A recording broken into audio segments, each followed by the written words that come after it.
So imagine if you are a Sri Lankan business owner and you produce some goods. For example, it can be the coconut based product or tea or any other product or any agriculture product, and you have a truck and you take that, uh, you drive around 1 hour or 2 hours, then you reach the market where the 1.4 billion peoples are there. So that is the huge opportunity. After the independent, Sri Lanka is still missing it. I'm talking about connecting Sri Lanka, India through the land bridge. This is very controversial topic. I see a lot of articles against it. Why it can't be done? Why they have to not to do that? But actually, it is very uh, very foolish decisions anybody can avoid, because connecting the neighbors, especially a country like India, which is such a huge market and rapid growth and almost the similar culture, it is actually the foolish idea, because there are many examples. The countries are connected through the bridge, and they want to have a land connections in order to have a benefit from the both side. For example, UK, France is a very good example, because they were arch enemy. They were fighting more than a 200 years, not 200 years, but 200 years until the Napoleon. It was an intense fight, but before that also, so centuries after centuries, UK and France were arch enemy. But they come to the point, they think that okay, economically we want to be the close allied. Then they build this bridge under the English Channel, where it's a tough sea, a very deep sea, busy shipping route. It's not easy to build such a deep sea tunnel, but they build it because they know the benefit of economic benefit of that. So Sri Lanka have to look at this way. They have to see the Singapore and Malaysia. Singapore is a Chinese dominant landmass, where Malaysia is a Malay dominant country. Um, until 1923, there is no bridge, but they build a bridge. After that, after some years, they come to the alliance with Malaysia. They were with the alliance Malaya Federation. Then they Malaysia asked them to go out. Then they went out, but they still had that bridge. After that, they built a second bridge in 1998. They built a second bridge. Now they are going to this year, end of this year, 2026, they are going to open the RTS, Rapid Transit System, the rail service. So imagine without the Malaysian connection to the Singapore, how the definitely the Singapore growth could be much limited than this, as per today, if the Malaysian connection is not there, because more than 500,000 people every day crossing that bridge to work there, or do the business, all kind of things. So Singapore has its unique strength. They know what is their strength. They are strengthening it. And Malaysia have people, they have a goods, they have a land, so they are matching that the what limitation they have. Singapore airport transporting 10 times more than its population. Singapore population almost 6 millions. They are transporting, they are handling 70 million traffic, because most of them are coming from Malaysia, or they are taking Singapore airport in order they can access Malaysia also. And Singapore port is busy because most of the product are coming from Malaysia also. So Singapore and Malaysia, they were enemies, still they have that enmity little bit. And think about that, there is other side of the country, Singapore, Indonesia, that is also Malay speaking country, which is world fifth largest population. And still they want to build the bridge to Indonesia also, Patam Island. That is the Indonesian proposal, but Singapore, they're on opposite. So even though they were enemy, they wanted to build the bridge. It's same like Denmark and Sweden. Also, if you see it in Hong Kong and Shenzhen, they built the bridge. It's both beneficial. Now the Shenzhen is one of the best developed city in China. So why in Sri Lanka this topic is controversial? Because they are listing a lot of things, but bottom of it, the fear that the Indian population will dominate Sri Lanka politically. That is the fear. But actually, that is not the relevant argument anymore. Because in this new world, nobody visibly, openly, they cannot control other person, especially the country. So only thing they want the alliance, because now every country existence are decided by its economic strength. So if you are economically strength and you are strengthening your unique abilities, then nobody cannot dominate uh, over you. So India has a huge population, the growing population, one of the fastest growing economy in the earth, and world largest population. Culturally similar, we can argue in all side, but in fact basis, Sri Lankan population, they are very connected to India. It can be the majorities or minorities. They are very connected. Even the major two religions are from India. So also the languages, even singular language has a huge impact from the Indian languages.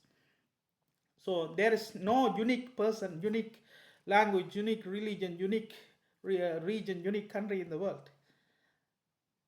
The borders are built, borders and countries are come, most of the countries are come last centuries.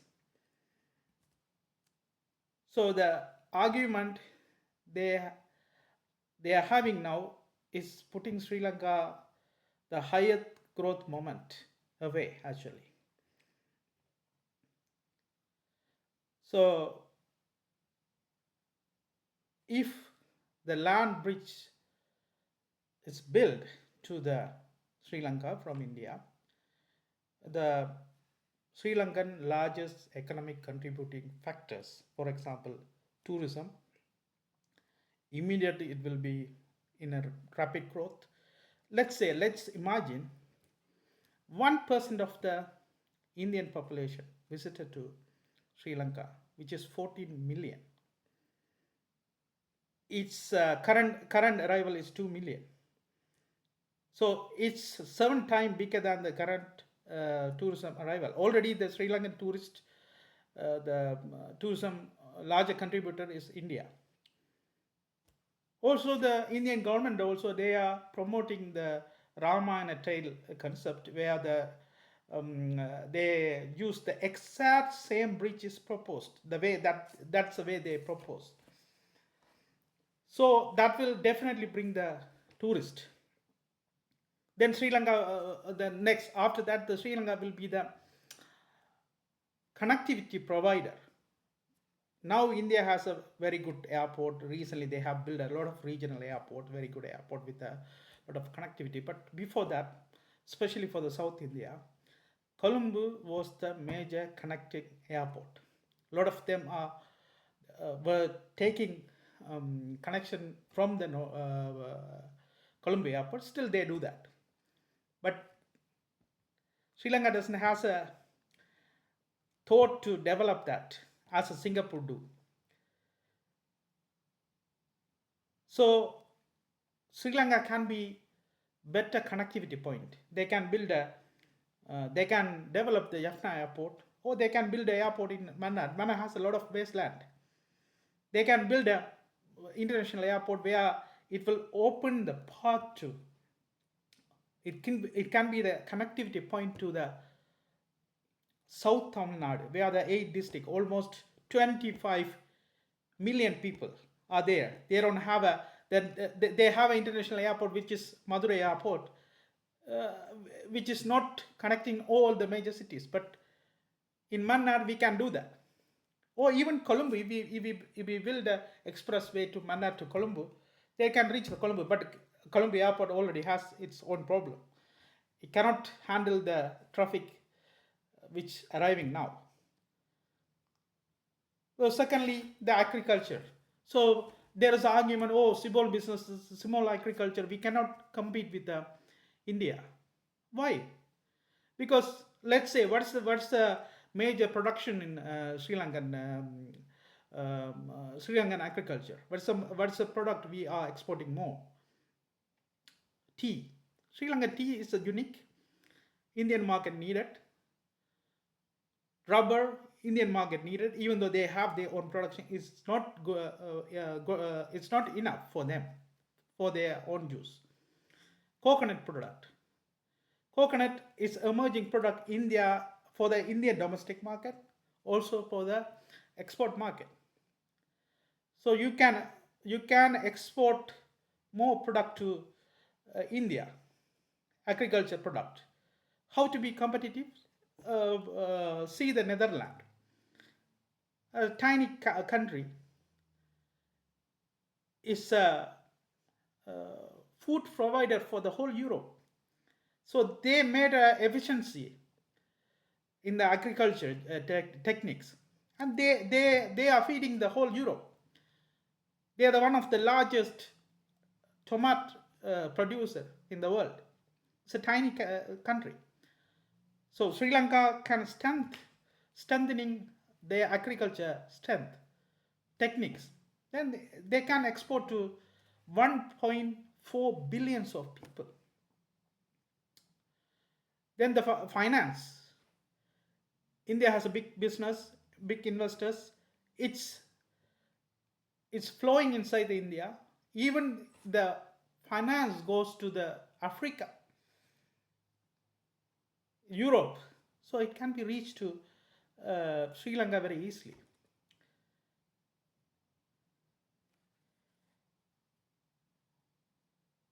So what will be the problem then? Then if we are developed the tourism, if we are developed the connectivity point, if we are developed agriculture, then again we will have a problem with the workforce, because the workforce we have, the Sri Lankan citizen will be more richer. So there will be no Sri Lankan citizen will do the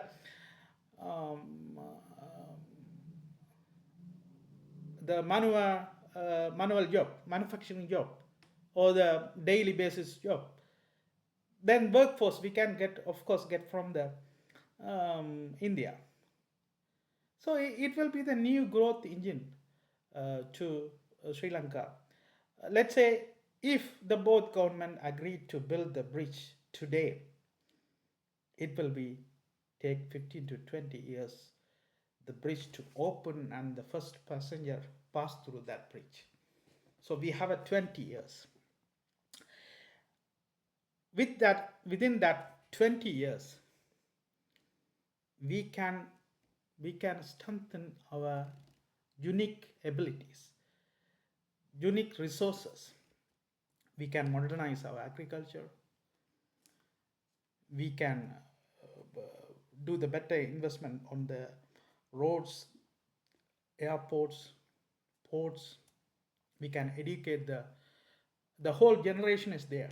So the next generation will be more educated. So once, if we can do that, and at the same time we agree for the bridge, it will be 20 years. Let's say it will be 20 years. So now it's 2026. Then 2046 it will be the bridge open. So by the time 2046, India will be the one of the biggest economy, and the India will be rich. And if we do the internal things correctly, Sri Lanka also will be the one of the rich country.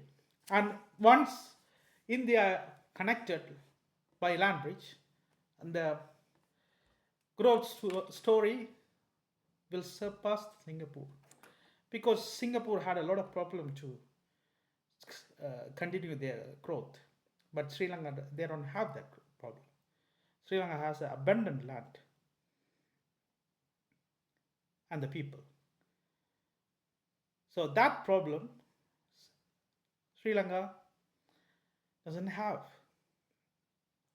So only thing is that we have to put our mindset, or we have to see in a different way than usually Sri Lankan see, especially the majority people. They have their fears inside. Okay, this is going to be another takeover moment, but it's not a takeover moment. It's a growth momentum that they are missing out actually. So if you have a same thought, leave a comment on that. Thank you.